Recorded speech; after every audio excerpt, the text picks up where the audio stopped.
Lauren and I were close friends for a long time. Over time, my feelings for her grew, and I realized I no longer saw her just as a friend. I confessed my feelings to her, but she said we should continue as friends.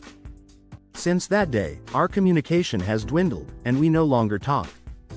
However, I still want something more with her, and I want to find a way to break the distance and get closer to her again. Step 1. Preparing myself and adopting a different approach first. I realized that to win Lauren back, I can't just confess my feelings again in the same way. I need a different approach. It's important not to rush this process but to communicate naturally and show her that I respect her boundaries while re-establishing the connection. Step 2. Restarting the conversation after losing contact. I need to take the first step to start talking again.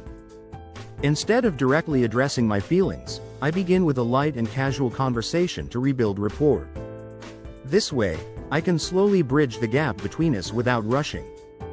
For instance, I can reach out about something she's interested in, such as a book, a movie, or an event. Message. Hey Lauren, I read something recently about something she's interested in, and it made me think of you.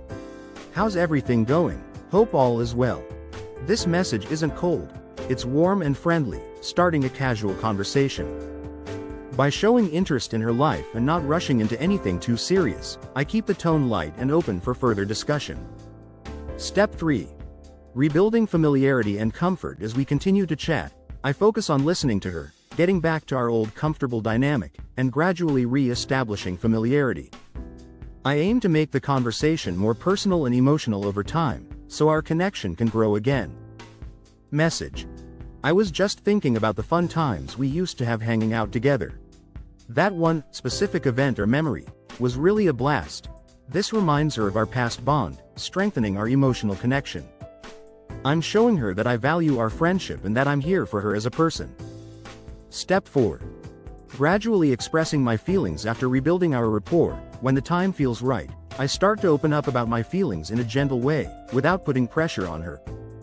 This is key to expressing myself while being mindful of her boundaries. Message. Lately, I've been thinking about how much I value our friendship, but I've also realized I feel something more for you. I just wanted to share that with you. Of course, I'll respect whatever you're comfortable with. This is not a bold or overwhelming declaration, but it gently reveals my emotions, giving her room to process it at her own pace. I'm honest without being forceful. Step 5. Suggesting a casual meetup. Once our bond is re-established and I feel comfortable, I suggest hanging out in a relaxed, no-pressure environment. I want to ensure she feels at ease with the idea. Message. Hey, maybe we could hang out sometime, like grab a coffee or take a walk. No pressure, just to catch up. This way, I offer an easy, non-committal opportunity for us to reconnect in person, making it clear that it's just about spending time together without any expectations. Step 6. Being patient and observing the response. Now that I've expressed my feelings and suggested a casual meeting, I give Lauren time and space to respond. Patience is key here. I have to wait and observe how she feels. If she's ready to talk or meet up, I'll proceed. If not, I'll respect her boundaries and give her space. Conclusion. In this example, I focus on rebuilding the foundation of our friendship before diving into my feelings. I start by reconnecting with a friendly, casual message, gradually allowing our communication to become more personal.